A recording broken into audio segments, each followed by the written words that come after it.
Park Woo-jin stared at the glowing message screen in his small apartment on Earth. The words seemed too good to be true.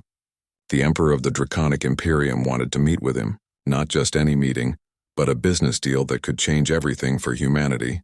"Sora, you need to see this," Woo-jin called to his colleague who was working at the kitchen table. Dr. Kim Sora looked up from her papers.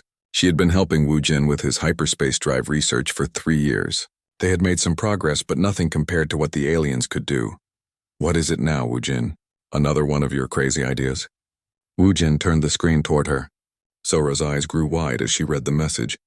It was written in perfect Korean, which was strange for an alien emperor. The Great Emperor Kael'vor of the Draconic Imperium requests the presence of Engineer Park Woo-jin at the Imperial shipyards on Draconis Prime. In exchange for your expertise in solving our hyperspace drive problems, we offer you one prototype starship of advanced design. This ship will be yours to take back to Earth. Please respond within 7 standard days. Sora set down her coffee cup hard. "Woo-jin, this has to be a joke. Why would the most powerful empire in the galaxy want to help us?" "Maybe they really need our help," Woo-jin said, but his voice did not sound sure. "You know how much trouble they've been having with their hyperspace drives lately. Ships disappearing, engines exploding. Yes, but they have thousands of engineers. Why would they need one human?" Woo-jin had been asking himself the same question. For the past month, news reports had talked about problems in the Draconic Imperium. Their fastest ships were breaking down. Some had vanished completely during hyperspace jumps. The empire that had ruled the galaxy for 500 years was starting to look weak. "Maybe that's exactly why," Woo-jin said. "They've tried everything their way. Now they need fresh ideas." Sora shook her head. "I don't trust this, Woo-jin. The Draconic Imperium has never been friends with humanity. They barely let us join the Galactic Council, and only as junior members." This was true. When humanity had first reached the stars 50 years ago, they had hoped to find friends among the alien races. Instead, they found a galaxy already divided up by powerful empires. Humans were seen as newcomers who should stay in their small corner of space. The Draconic Imperium was the worst of them all. Emperor Kael'vor had made it clear many times that he thought humans were too primitive for advanced technology. He had blocked every human attempt to buy or trade for better starship designs. But think about it, Sora. If I can get my hands on one of their advanced ships, we can learn how it works. We can build our own. And if it's a trap? Woo-jin was quiet for a long moment. He looked out the window at the busy streets of Seoul. Flying cars moved between the tall buildings. It was impressive by human standards, but he knew it was nothing compared to what he had seen in videos from alien worlds. "Then at least I tried," he said finally. Sora sighed. She had known Woo-jin since university. He was brilliant with machines, but sometimes he took risks that worried her. "If you're really going to do this, at least take some precautions. Set up regular check-ins. Make sure someone knows where you are." 3 days later, Woo-jin sent his reply accepting the Emperor's offer. Within hours, a small alien transport ship landed at the spaceport outside Seoul. The pilot was a tall, lizard-like creature, with golden scales and cold yellow eyes. "You are the human engineer?" the pilot asked in broken Korean. "Yes, I am Park Woo-jin. I am Commander Velrath. I will take you to Draconis Prime. The Emperor is waiting." The flight to Draconis Prime took 6 days through hyperspace. Woo-jin spent most of the time studying technical manuals that Commander Velrath had given him. The hyperspace drive problems were even worse than the news reports had said. Ships were not just having accidents. They were losing entire sections of their hulls to spatial tears. Woo-jin could see why the Empire was worried. Without reliable hyperspace travel, they could not maintain control over their vast territory. But he still wondered why they had chosen him specifically. Draconis Prime was everything Woo-jin had imagined an imperial capital would be. Massive cities stretched across continents. Ships the size of mountains floated in the sky. The imperial palace could be seen from orbit, a gleaming crystal structure that reached into the clouds. The transport landed at the imperial shipyards, a complex of buildings and docks that seemed to go on forever. Woo-jin had never seen so many starships in one place. Some were as small as houses. Others were larger than Earth's biggest cities. Commander Velrath led him through corridors filled with alien workers. Most ignored the human, but a few stopped to stare. Woo-jin tried not to feel uncomfortable under their strange eyes. "The Emperor will see you now." Velrath said as they stopped in front of massive golden doors. The doors opened to reveal a throne room that took Wu Jin's breath away. The ceiling was so high he could barely see it. Columns made of some kind of glowing crystal lined the room. At the far end sat Emperor Kael'vor on a throne that seemed to be carved from a single black diamond. Emperor Kael'vor was larger than Wu Jin had expected. His dark red scales gleamed under the throne room lights. His eyes were like burning coals as he looked down at the human engineer. "So the primitive human has arrived," the Emperor said. His voice echoed through the vast room. "Tell me, Park Wu Jin, do you really think you can solve problems that our best engineers cannot?" Wu Jin felt very small standing in that enormous room, but he kept his voice steady. "I believe I can offer a different perspective, Your Imperial Majesty. Sometimes an outside view can see solutions that others miss." The Emperor laughed, a sound like grinding stone. "Confidence. I like that in lesser species. Very well, human. Let me show you what you have won." Wu Jin's heart began to beat faster. This was it. He was about to see advanced alien technology up close. He might be the first human to learn how their amazing ships really worked. But instead of leading him to a starship, the Emperor's guards took him in a different direction. They walked through corridors that became darker and colder. The walls changed from polished crystal to rough metal. "Where are we going?" Wu Jin asked. "To see your reward," one of the guards said with what sounded like amusement. They stopped in front of a heavy metal door. Beyond it, Wu Jin could hear a low, pained whining sound. The guard opened the door and Wu Jin stepped inside. The room was small and sterile, like a medical facility. In the center sat a cage made of some kind of energy field. Inside the cage lay a creature unlike anything Wu Jin had ever seen. It was roughly the size and shape of a large wolf, but its fur was completely white, almost glowing. Its breathing was labored and its eyes were cloudy with sickness. The creature looked up at Wu Jin with an expression that seemed almost human in its sadness. "What is this?" Wu Jin asked, though he was beginning to understand that something was very wrong.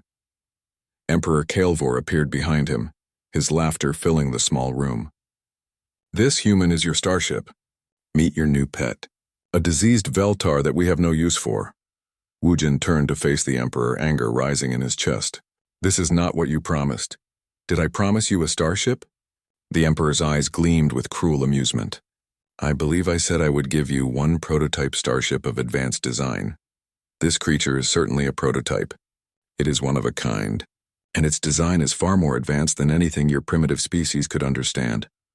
The other aliens in the room began to laugh. Wu Jin realized that this had been the plan all along. The great Emperor Kael'vor had brought him across the galaxy just to humiliate him. "You see, human," the Emperor continued, "your species needs to understand its place in the galaxy. You are not our equals. You are not even close. This little joke will remind you of that fact." Wu Jin looked back at the dying creature in the cage. It was watching him with those sad, intelligent eyes. Whatever this Veltar was, it was suffering. The Emperor had not just played a cruel trick on him. He was also torturing an innocent creature for his amusement. "What's wrong with it?" Wu Jin asked quietly. "Some kind of brain disease," one of the guards said. "Makes them useless. This one has been dying for weeks." Emperor Kael'vor stepped closer to Wu Jin. "You may take your starship and leave, human. Consider this a lesson about reaching above your station." Wu Jin stared at the Emperor for a long moment. The alien ruler expected him to beg or cry or get angry. Instead, Wu Jin walked closer to the cage. "I'll take it," he said simply. This seemed to surprise the Emperor. "You will?" "Yes. A deal is a deal, Your Imperial Majesty. You offered me something of advanced design and I accept." For just a moment, Emperor Kael'vor's confident smile wavered. He had expected the human to refuse, to storm out in anger. Instead, Park Wu Jin was calmly accepting his cruel gift. "Very well," the Emperor said finally. "Guards, give the human his starship and show him to his quarters. He can stay until he figures out how to get himself home." As the guards prepared to transfer the sick Veltar, Wu Jin made a silent promise. He did not know what this creature was or why it was so important that the Emperor would use it to play such an elaborate trick. But he was going to find out, and maybe, just maybe, he would find a way to turn the Emperor's cruel joke into something the alien ruler would regret. Wu Jin's guest quarters were larger than his apartment back on Earth, but they felt like a prison. The walls were made of smooth metal that reflected his face wherever he looked. There were no windows, just artificial lights that never changed. The only furniture was a bed, a desk, and a chair that were all too big for a human. The sick Veltar lay in a corner on a soft mat the guards had provided. The energy cage was gone, but the creature was too weak to move much anyway. It had not eaten the food Wu Jin offered, and its breathing was getting worse. Wu Jin sat on the floor next to the creature. Up close, he could see that its white fur was not completely solid in color. There were very faint patterns like snowflakes that seemed to shift when he was not looking directly at them. "What are you?" he whispered to the Veltar. The creature opened one cloudy eye and looked at him. For a moment, Wu Jin felt like it was trying to communicate something. Then the eye closed again. On his second day in the quarters, Wu Jin heard a knock at his door. When it opened, a young alien woman stepped inside. She was shorter than the other aliens he had met, with bright blue scales and large, curious eyes. "Hello," she said in careful Korean. "I am Lee Da-eun. I am assigned to help you while you are here." Wu Jin was surprised. "You have a Korean name?" Da-eun smiled. "Not really. My real name is very difficult for humans to say. Da-eun is close enough, and I like how it sounds. I studied your language at the Imperial Academy." "Why would you study Korean?" "I study many languages. The Emperor thinks it is useful to understand primitive species." She said this without any insult in her voice, as if it were simply a fact. Wu Jin decided he liked her honesty. "Can you help me get some medical equipment? I want to examine this creature." Da-eun looked at the Veltar with interest. "Why? It is just a sick animal." "I don't think it is just an animal. Look at its eyes. There is intelligence there." Da-eun stared at the Veltar for a long moment. "The Emperor said you could have whatever you needed for your cultural research. Medical equipment would fit under that request." Over the next few days, Da-eun brought Wu Jin various pieces of medical equipment. She told the other aliens that the human wanted to study alien biology to better understand galactic culture. Most of them thought this was amusing and ignored what Wu Jin was doing. Wu Jin started by taking basic readings of the Veltar's vital signs. What he found confused him. The creature's heart rate was extremely fast, but not in a way that suggested panic or fever. It was more like the heart of a very small animal, even though the Veltar was the size of a large wolf. More strange was the brain activity. The medical scanner showed neural patterns that were incredibly complex, too complex for any animal Wu Jin had ever heard of. The patterns reminded him of something, but he could not figure out what. On the fifth day, while studying the scanner readings, it finally hit him. The neural patterns looked like mathematical equations. Not simple math, but advanced calculations involving multiple variables and complex relationships. "Da-eun," he called when she came to bring him food. "Can you look at this?" She examined the scanner display.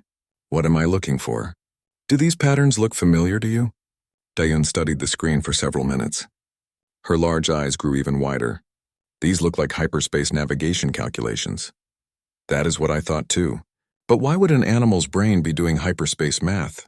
"Maybe it is not an animal," Da-eun said quietly. That night, Wu Jin could not sleep. He sat next to the Veltar, watching its labored breathing. If the creature was really intelligent, then what the Emperor had done was not just cruel to Wu Jin. It was torture of a thinking being. "Can you understand me?" he asked the Veltar. The creature's breathing changed slightly. It was a small change, but Wu Jin noticed it. He decided to try an experiment. He connected the medical scanner to a larger display screen that the Veltar could see. Then he began showing it simple math problems. 2 + 2 = 4. 5 × 3 = 15. At first, nothing happened. Then, slowly, the neural patterns on the scanner began to change. The Veltar was responding to the math problems by changing its brain activity. Wu Jin's hands shook as he realized what this meant. The creature was not just intelligent, it was communicating with him through mathematics. Meanwhile, back on Earth, Wu Jin's friend Choi Hansol was worried. Wu Jin had missed his scheduled communication check-in. Hansol worked for Earth's Communication Monitoring Center, and he had been tracking all messages between Earth and the Draconic Imperium. Hansol decided to do some investigating. He began searching through intercepted Imperial communications, looking for any mention of Wu Jin or the project he was supposed to be working on. What he found made him very concerned. There were several messages between Imperial officials discussing something called the human joke. The messages were not clear, but they suggested that Wu Jin had been brought to Draconis Prime as part of some kind of trick. More worrying were the technical reports Hansol found. The Imperial hyperspace drive problems were much worse than public reports had suggested. Ships were not just having accidents. They were being destroyed by something the reports called computational overload in organic processing units. Han Sol did not understand what organic processing units were, but the phrase appeared in many reports. Whatever they were, they seemed to be critical to Imperial technology, and they were failing at an alarming rate. He immediately sent a coded message to Dr. Kim So-ra, warning her that Wu Jin might be in danger. Back on Draconis Prime, Wu Jin was making more discoveries about the Veltar. The creature could not only solve complex math problems, but it could also create new equations that Wu Jin had never seen before. When he tried to solve them himself, he realized they were incredibly advanced physics calculations. Dayun, I need to ask you something, and I need you to be honest with me. The young alien looked nervous. What is it? What do you know about Veltar? The truth, not what the Emperor wants me to think. Dayun was quiet for a long time. She looked around the room as if checking for hidden listening devices. I should not tell you this, she finally said, but I have been watching what you are doing and I think you deserve to know. She sat down on the floor next to Wu Jin and the sick creature. Veltar are not animals. They are one of the most intelligent species in the galaxy, maybe the most intelligent. Their brains can perform calculations that our best computers cannot do. Then why is this one here, sick and alone? Dayun's scales seemed to change color slightly, becoming darker. Because the Empire uses them. Veltar are the organic processing units in our ships. They are the reason our hyperspace drives work so well, or worked so well before they started getting sick. Wu Jin felt like someone had hit him in the stomach. You mean this creature is a slave? It was forced to work in your ships? Not just this one. There are thousands of them throughout the Empire.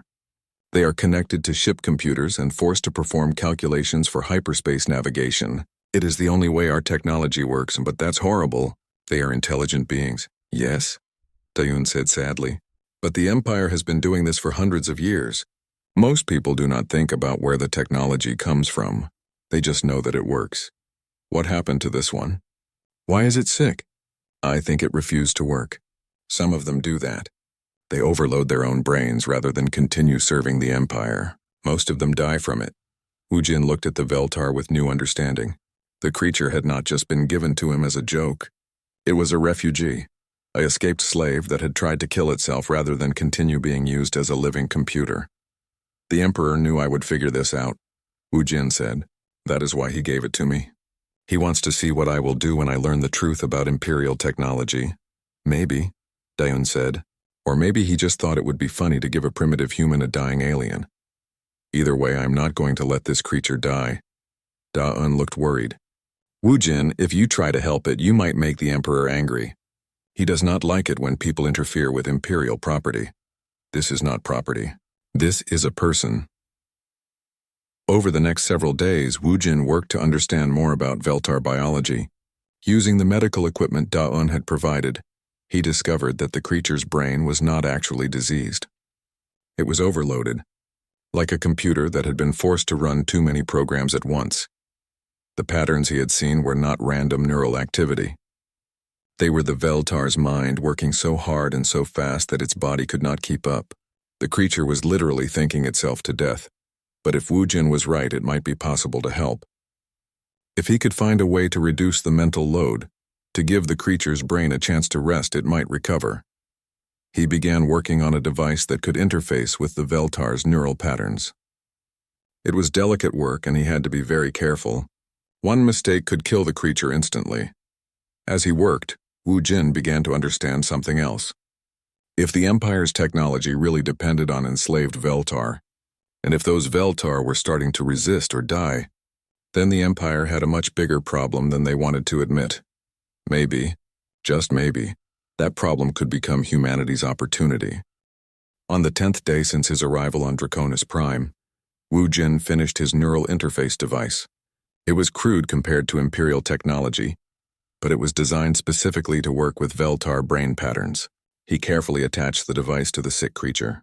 For a moment, nothing happened. Then slowly the Veltar's breathing became easier. Its cloudy eyes cleared slightly, and on Wu Jin's display screen, a message appeared in perfect Korean. Thank you. Wu Jin stared at the screen in amazement. The words "thank you" glowed in perfect Korean letters. His hands were shaking as he typed a response. "Can you understand everything I say?" New words appeared on the screen. "Yes, I have been listening. Learning your language. You are different from the others. What is your name?" There was a pause. Then more complex symbols appeared, followed by Korean text. "My name cannot be spoken by your mouth. In your language, something close would be Sungmin." Woo Jin felt tears in his eyes. He was talking to an intelligent being that had been treated like a machine for who knows how long. "Sungmin, how long have you been here?" "Time is difficult. Many cycles. I was taken from my homeworld when I was very young. I do not remember being free." Da-eun had been watching quietly. Now she moved closer to the screen. "This is incredible. I have never seen a Veltar communicate like this before." "How do they usually communicate?" Woo Jin asked. "They don't," Da-eun said sadly. "The Empire keeps them drugged and connected to ship systems. They are not allowed to talk to anyone." Sungmin's response appeared on screen. "The drugs make thinking slow. But when I stopped working, they stopped giving me drugs. My mind became clear again." "Is that why you got sick?" "Not sick. Thinking too fast? Too much at once. Like a dam breaking after holding back water for years." Woo Jin understood. When Sungmin had stopped taking the drugs that kept its mind controlled, all of its suppressed intelligence had come flooding back at once. Its brain had been overwhelmed by its own thoughts and memories. Over the next few days, Woo Jin worked to improve his neural interface device. With Sungmin's help, he learned more about Veltar biology than Imperial scientists had discovered in centuries. "Your people," Woo Jin typed. "What were they like before the Empire?" "We were explorers," Sungmin replied. "We could see through space and time. We could make doorways between distant places. We helped other species learn to travel between stars." "You mean you created hyperspace technology?" "We created what you call hyperspace. But it is not technology like your machines. It is understanding. Consciousness touching the fabric of reality." This was difficult for Woo Jin to understand. As an engineer, he thought of everything in terms of machines and parts. But Sungmin was describing something more like art or music. "Can you teach me?" "I will try. But first I must ask something of you. There are others like me in this facility. They are still connected to the ship systems, still drugged. Will you help them?" Woo Jin felt a cold fear in his stomach. "Sungmin, if I try to help them, the Empire will stop me. They might kill me.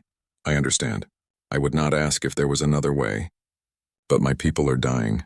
Not just here, but everywhere in the Empire. We are refusing to work, and they are punishing us for it.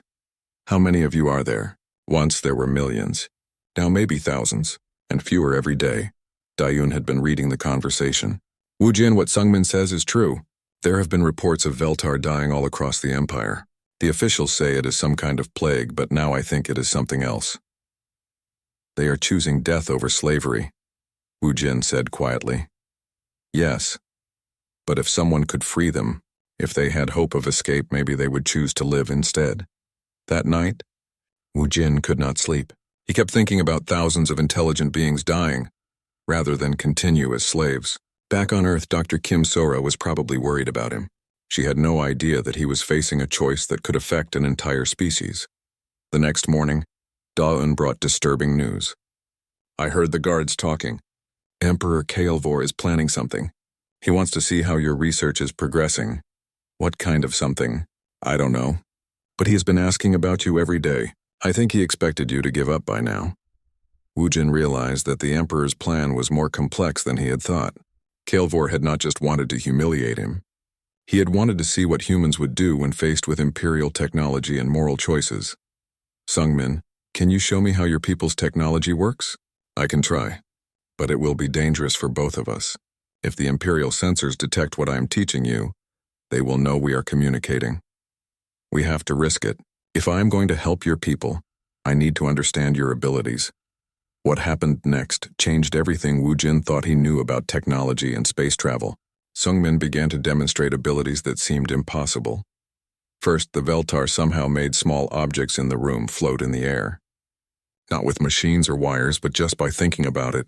When Woo Jin asked how, Sungmin tried to explain. "Matter and energy are the same thing. Consciousness can speak to both. Your people use machines to push against reality. My people ask reality to change itself." Next, Sungmin showed him something even more amazing. Part of its body became transparent like glass. Wu Jin could see right through it to the floor underneath. This is how we travel between distant places. We convince space that we are not completely here. Then we step through to where we want to be. But that's impossible according to physics. Your physics assume that consciousness is separate from reality. That is not true. Consciousness is part of reality. It can change reality. For 3 days, Sungmin taught Wu Jin basic principles of what the Veltar called reality shaping. It was not magic, but it was so advanced that it seemed like magic to human understanding. Meanwhile, back on Earth, Choi Hun-sol had made a disturbing discovery. The intercepted Imperial communications were becoming more urgent. Ships throughout the Empire were experiencing total hyperspace drive failures. More importantly, Han-sol had found references to something called the human solution. Imperial officials were discussing using human engineers to solve their Veltar problems, but not by helping the Veltar, by finding ways to force them to work again. Han-sol immediately contacted Dr. Kim Sora. Sora, I think Wu Jin is in serious danger. The Empire is not trying to work with humans. They are trying to use us to make their slavery more efficient. Sora made a decision that would change everything. Han-sol, I am going to Draconis Prime. Oh, that's crazy. They will never let you into Imperial space. They will if I tell them I have new research that can help with their hyperspace problems. Do you? No, but I have something better. I have 3 years of research notes from working with Wu Jin. If he has learned something important, I might be able to understand it and help him. Back on Draconis Prime, Emperor Kael'vor was growing impatient. His spies had reported that the human was spending a lot of time with the dying Veltar, but they had not discovered what he was doing. Bring me the human, he commanded his guards. It is time to see if this experiment has been worth the trouble. When the guards came for Wu Jin, he was ready. Sungmin had taught him enough that he could sense the Emperor's intentions were not good. But he had also learned something that gave him hope. Sungmin, no matter what happens, remember what I taught you about human technology. If you get the chance, use it. I will remember, friend Wu Jin, and I will remember that not all other species are enemies of my people. As the guards led Wu Jin away, he heard Sungmin's voice in his mind, not through the interface device, but directly from consciousness to consciousness. The Emperor thinks he is bringing you to face judgment, but really he is bringing you to the place where you can free my people. Wu Jin smiled grimly. Emperor Kael'vor thought he was still in control of this situation, but the ruler of the galaxy had made a critical mistake. He had given a human engineer access to the most advanced technology in the universe, and he had taught that engineer to care about the people suffering under Imperial rule. Now it was time to see what human ingenuity could do when combined with Veltar, abilities, and a desire for justice. Emperor Kael'vor sat on his crystal throne, watching Wu Jin being brought into the Great Hall. The human looked smaller than before, but there was something different about his eyes. They held a confidence that had not been there 2 weeks ago. So, human engineer, the Emperor said with a voice that echoed through the vast room, have you learned anything useful from your pet? I have learned many things, Your Imperial Majesty. Such as, I learned that your empire is built on slavery. I learned that your technology depends on torturing intelligent beings, and I learned that your power is much weaker than you pretend. The Emperor's scales darkened with rage. You dare speak to me like this? I speak the truth. Your hyperspace drives are failing because the Veltar are refusing to work. Without them, your empire cannot hold together. Several alien officials in the throne room began whispering nervously. This was information they did not want spread around. Guards, the Emperor commanded. Take this human back to its quarters. We will decide what to do with it later. But as the guards moved toward Wu Jin, alarms began sounding throughout the palace. Red lights flashed and automated voices announced in the Imperial language that there was a security breach in the detention levels. What is happening? The Emperor demanded. One of his advisors was reading from a communication device. Your Majesty, the Veltar in the ship integration facility have somehow broken free of their control systems. They are destroying equipment and freeing other Veltar. Wu Jin smiled. I taught Sungmin about human electronics. It seems he was a good student. The Emperor rose from his throne, towering over everyone in the room. You did this. You sabotaged Imperial property. I helped a friend rescue his people. Suddenly, the lights in the throne room went out. Emergency lighting came on. casting strange shadows on the walls. In those shadows, something moved. Sungmin materialized next to Wu Jin, no longer the sick creature from the quarters. The Veltar stood tall and strong, its white fur glowing with an inner light. Behind it came a dozen other Veltar, all freed from the drugs that had kept them docile. Impossible, the Emperor gasped. The security systems should prevent this. Your security systems were designed by people who think consciousness is separate from reality. Sung Min spoke directly into everyone's minds. They did not account for beings who can convince reality to change. The guards raised their weapons, but the Veltar simply phased through the energy bolts as if they were made of light. One of the freed Veltar touched a guard's weapon and it crumbled to dust. "We are leaving," Sungmin announced. "All of us. And we are taking our human friends with us. You cannot escape this planet," the Emperor said. But his voice was no longer confident. "I have 100 warships in orbit. Your warships need hyperspace drives to catch us. And hyperspace drives need Veltar to operate them. How many Veltar do you think will help you now?" As if to answer the question, more alarms began sounding. Reports came in from across the planet. Veltar everywhere were breaking free of their restraints and disappearing. The Empire's entire technological infrastructure was collapsing in real time. In the confusion, Wu Jin noticed Dayun at the edge of the room. The young alien looked terrified but determined. "Dayun," he called to her, "come with us, I cannot. This is my home. Your home is built on slavery. You know it is wrong." Dayun looked around at the chaos in the throne room. Imperial guards were trying to fight enemies they could not touch. Officials were shouting contradictory orders. The great empire was falling apart before her eyes.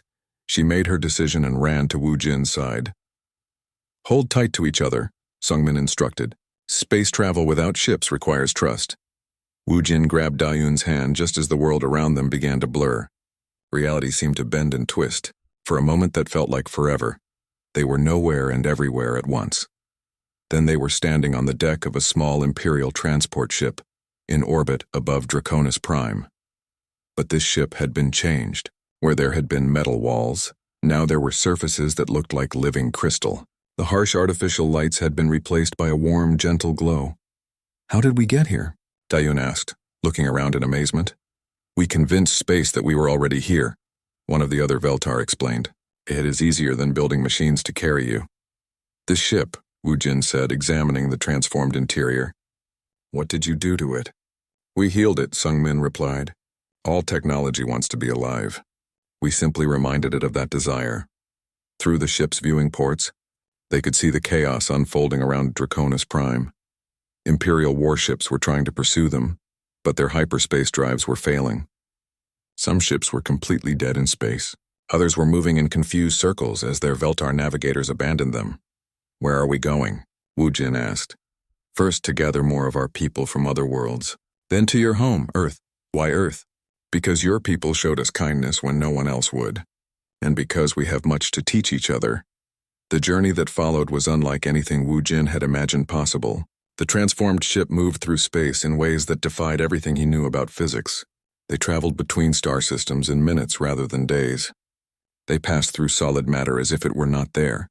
At each world they visited, more Veltar joined them. Most had been enslaved for so long, they had forgotten their own abilities. But with help from Sungmin and the others, they quickly remembered how to shape reality with their minds. Dayun watched all of this with wonder. "I never knew," she kept saying. "In all my studies, no one ever told me the Veltar were like this." "Your empire worked very hard to hide the truth," Sungmin explained. "If people knew we were intelligent, some might have objected to using us as slaves." "Some did object," Dayun said quietly. "There were always rumors, questions, but anyone who asked too many questions disappeared."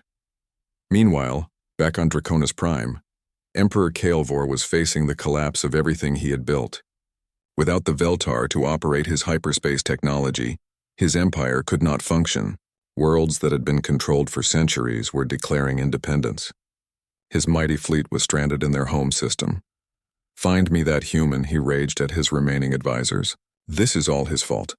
"Your Majesty," one advisor said carefully, "perhaps we should consider negotiating." "Negotiating? With slaves and primitives? The alternative may be the end of the empire." But Kael'vor was too proud to accept that possibility. He began planning desperate measures to regain control. On the transformed ship, Wu Jin received a message from Earth. Dr. Kim So-ra had arrived at the edge of the solar system in a human research vessel. She was requesting permission to dock. So-ra, Wu Jin exclaimed when he saw her on the communication screen. How did you get here? I was coming to rescue you, but it looks like you rescued yourself. And brought friends, many friends. So-ra, wait until you see what they can do. Wait until you see what we can learn from them. When So-ra's ship docked with the Veltar vessel, the meeting between human science and Veltar abilities created something entirely new. So-ra's theoretical knowledge combined with Sungmin's reality-shaping powers to produce technologies that neither species could have developed alone. This is incredible, So-ra said as she watched a Veltar demonstrate matter transformation. If we can understand the principles behind this, we could solve energy problems, create new materials, even heal diseases that we thought were impossible to cure. It is not about understanding with your mind only, Sungmin explained. It is about understanding with your whole being. Your people are very good at building tools. My people are good at becoming one with what we want to change. Together, Wu Jin realized, we could build tools that respond to consciousness itself. As their ship approached Earth, they could see the planet's orbital defenses powering up. Earth's government had detected the approach of unknown vessels and was preparing for possible invasion. Let me talk to them, Wu Jin said. The communication that followed shocked Earth's leaders. Their engineer, who had been sent to negotiate for a single alien starship, was returning with an entire fleet of vessels that used impossible technology. And he was accompanied by refugees from a galactic empire that was apparently collapsing. Wu Jin, came the voice of Earth's president. What exactly are you bringing home? The future, Madam President. But also a war.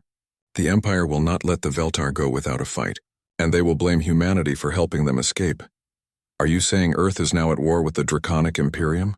I'm saying the Draconic Imperium is about to discover that enslaving intelligent beings was a bigger mistake than they ever imagined. And that humans, when we choose to fight for justice, can be very dangerous allies to have. As the Veltar ships entered Earth's atmosphere, people around the world looked up to see vessels that seemed to be made of living light. The age of human isolation in the galaxy was over. The age of human Veltar partnership was about to begin, and Emperor Kael'vor was about to learn that the primitive species he had tried to humiliate was now the most dangerous threat his empire had ever faced. Earth had never seen anything like the arrival of the Veltar ships. The vessels descended through the atmosphere like falling stars. But instead of burning up, they glowed brighter as they came closer to the surface.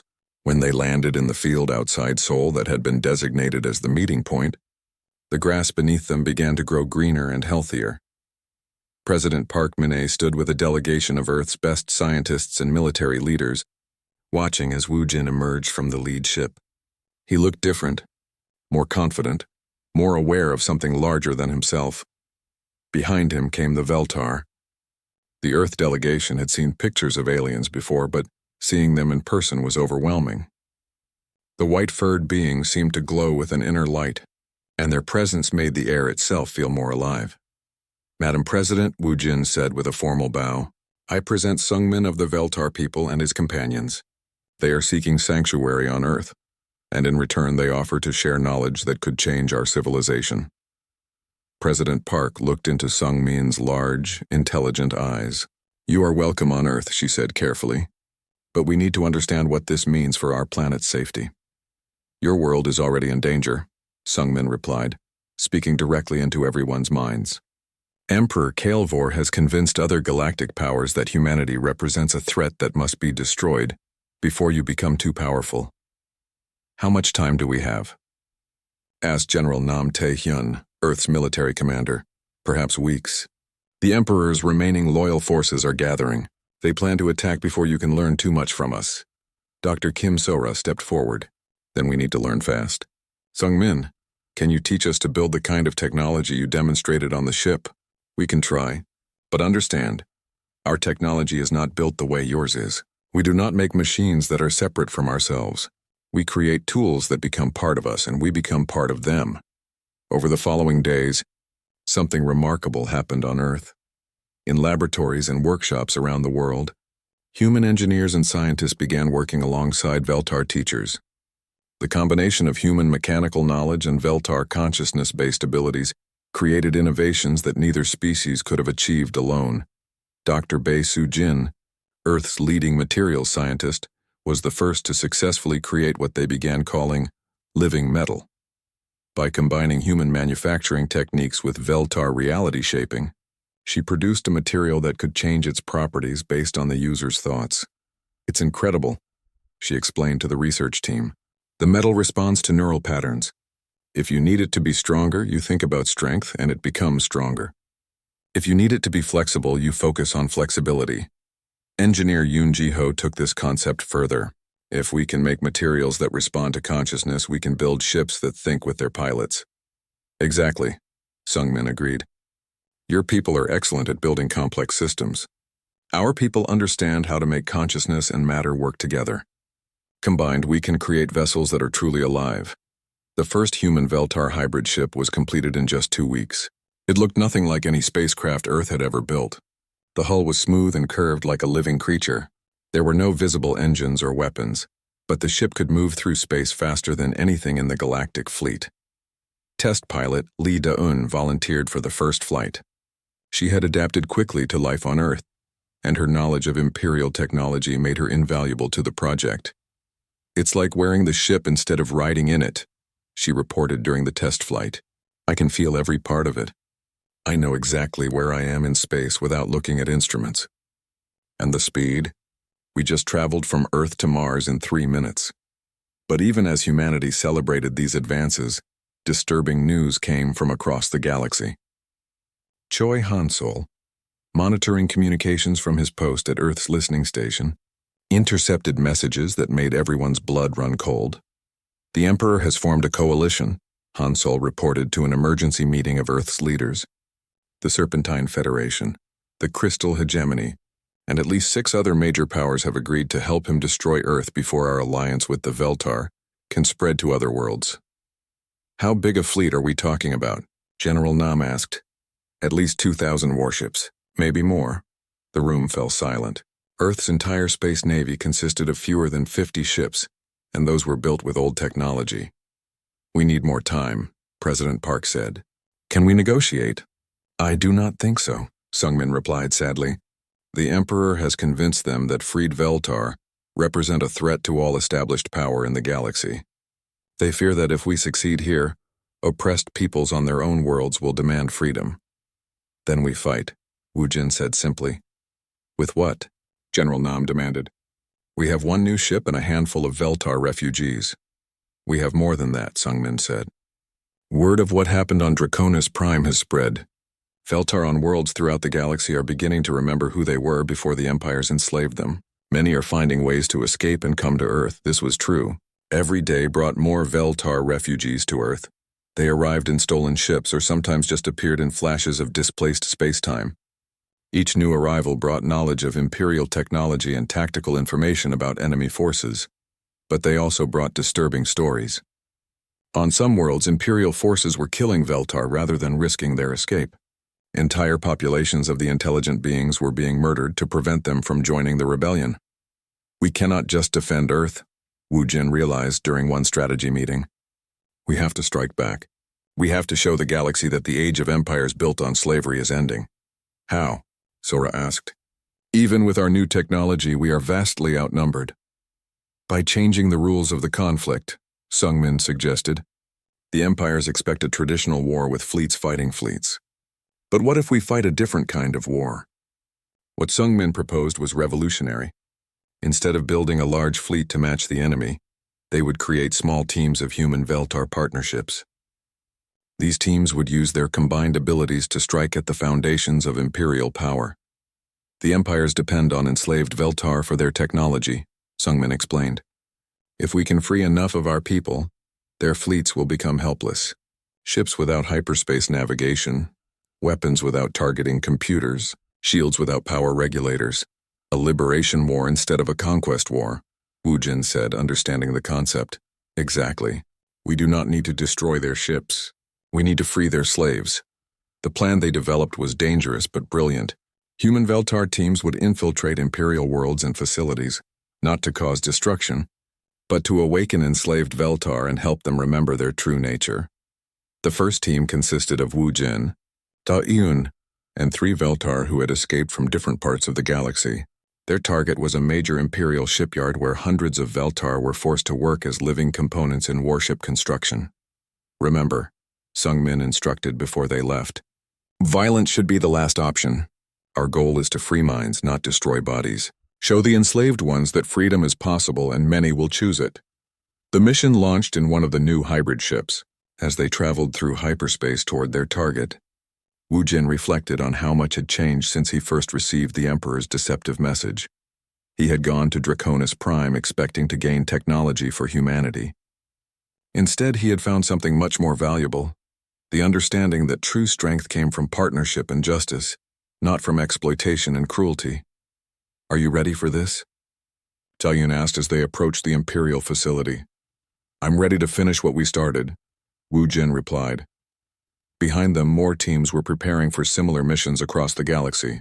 The revolution that had begun with one dying Veltar in a cage was about to spread to every corner of Imperial space. Emperor Kale Vor thought he was gathering forces for a simple conquest of a primitive world.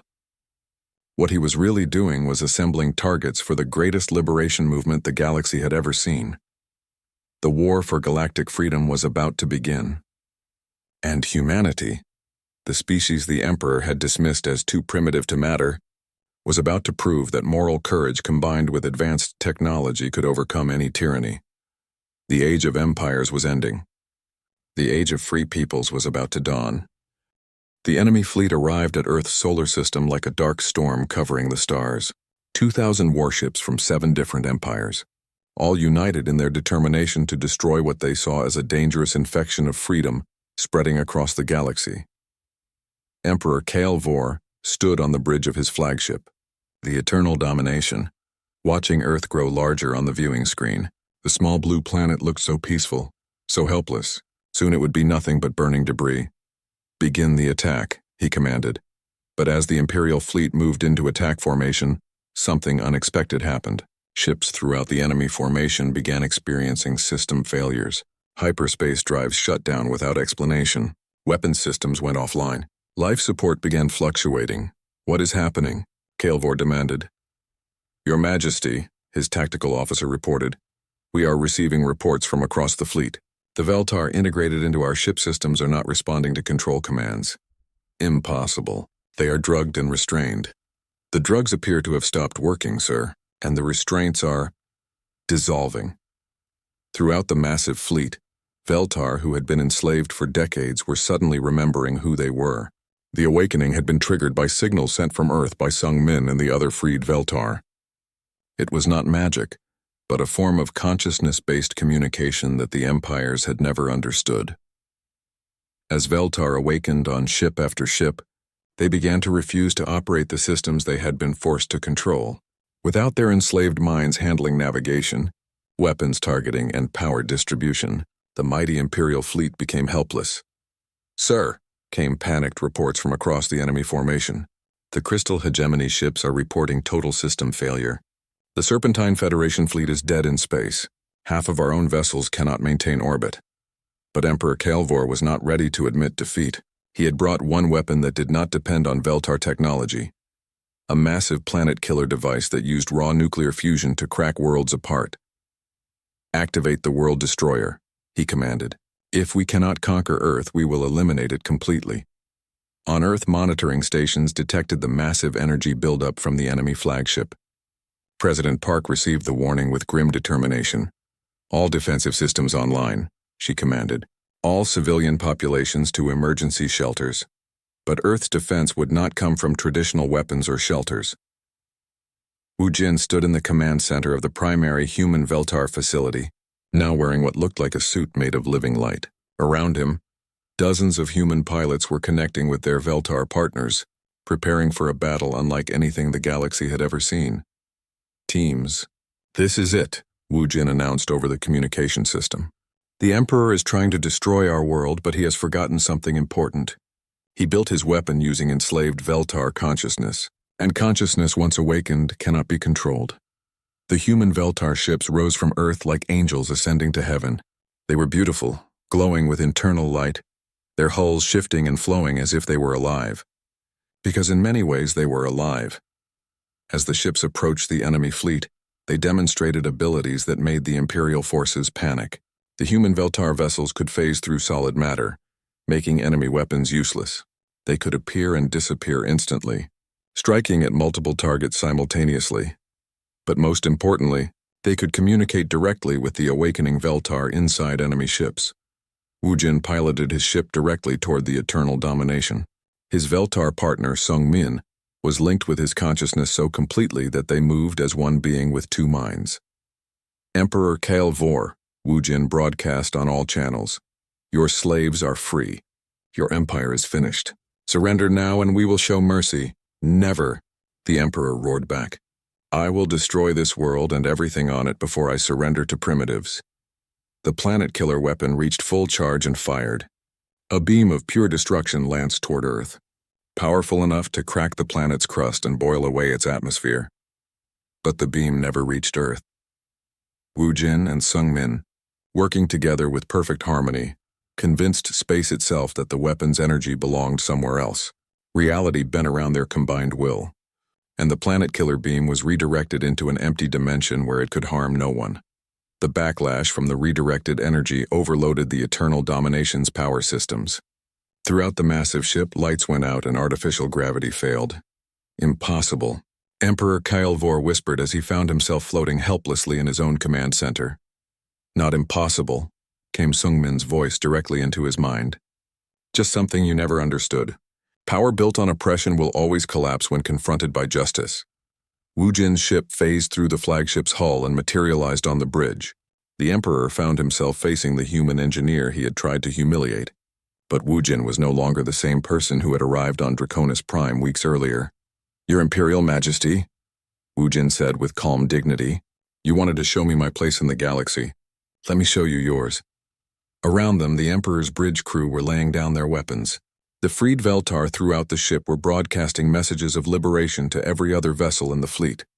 The great invasion force was transforming into the largest prisoner exchange in galactic history. You cannot do this, Kael Vor said desperately. The galaxy needs order. Without the empires, there will be chaos.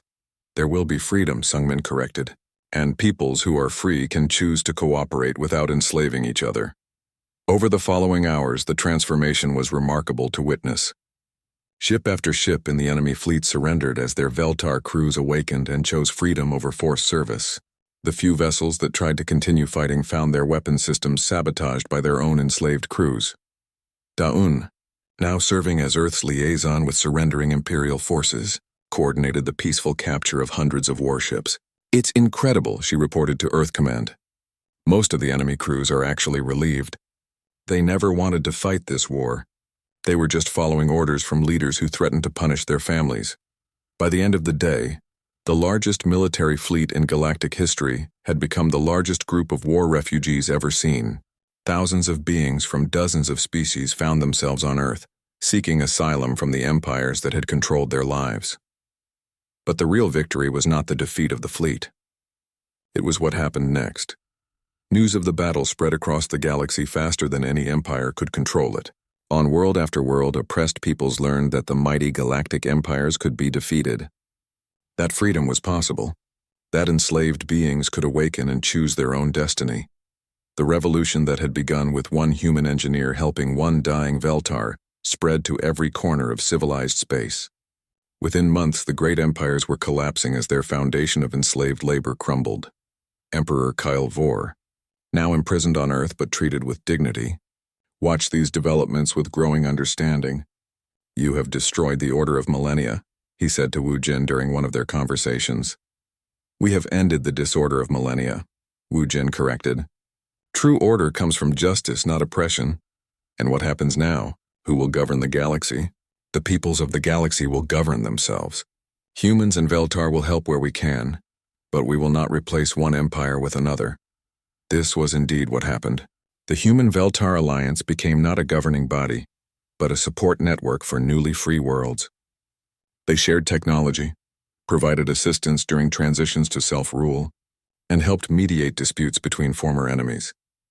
Wu Jin found himself appointed as Earth's first galactic ambassador, a role he had never wanted but was uniquely qualified to fill. His experience had taught him that the greatest victories came not from conquest, but from understanding and cooperation. Sung Min and the other Veltar began the slow process of rebuilding their civilization. Free for the first time in centuries, they discovered that freedom was both more difficult and more rewarding than slavery had ever been. They had to learn to make decisions for themselves, to take responsibility for their choices, to live with the consequences of their actions. Dr. Kim So-ra established the Galactic Institute of Consciousness Studies, where humans and Veltar work together to understand the principles behind reality-shaping technology. Their research led to advances in medicine, environmental restoration, and space travel that benefited all species. The former empires struggled to adapt to the new reality. Some accepted change gracefully and transformed themselves into democratic federations. Others tried to maintain their old ways and found themselves increasingly isolated, as their populations demanded the same freedoms they saw spreading elsewhere. On the 5th anniversary of the Battle of Earth, representatives from hundreds of worlds gathered in Seoul for the first Galactic Assembly of Free Peoples. It was not a government, but a forum where different species could share ideas and coordinate responses to galaxy-wide challenges. Wu Jin stood before the assembly and reflected on the journey that had brought them all together. 5 years ago, he said, Emperor Kael'vor gave me what he thought was a worthless dying animal. He meant it as a cruel joke, a way to show humanity its place in his version of galactic order. The audience, representing dozens of species and hundreds of worlds, listened with rapt attention. What he actually gave me was the key to galactic freedom. He gave me the friendship of Sung Min and the Veltar people. He gave me the chance to learn that true strength comes not from controlling others, but from helping others control their own destiny. Sung Min, now serving as the first Veltar representative to the free galaxy, added his thoughts directly to the minds of everyone present. The Emperor thought he was teaching the human engineer humility. Instead, he taught the galaxy that even the mightiest empire can fall when confronted by conscience and courage working together. The future is not certain, Wu Jin concluded. Freedom requires constant vigilance and continuous effort. But today, for the first time in galactic history, every intelligent being has the chance to choose their own path. That chance is the most precious gift we can give to future generations. As the assembly concluded, Wu Jin looked up at the stars visible through the great dome of the meeting hall. Each point of light represented worlds where beings were now free to dream their own dreams and build their own futures. The galaxy was vast and full of challenges. There would be conflicts to resolve, problems to solve, and new discoveries to make. But now, for the first time, those challenges would be faced by free peoples working together by choice, not by slaves serving the whims of emperors. The age of empires was over. The age of freedom had begun, and it had all started with a human engineer who refused to abandon a dying friend, and a Veltar who remembered that consciousness, once awakened, could never again be enslaved. In the end, Emperor Kael'vor's greatest deception had become the galaxy's greatest liberation. The diseased alien wolf he had given instead of a starship had proven to be worth more than all the starships in the Imperial fleet. It had been worth the freedom of the galaxy itself.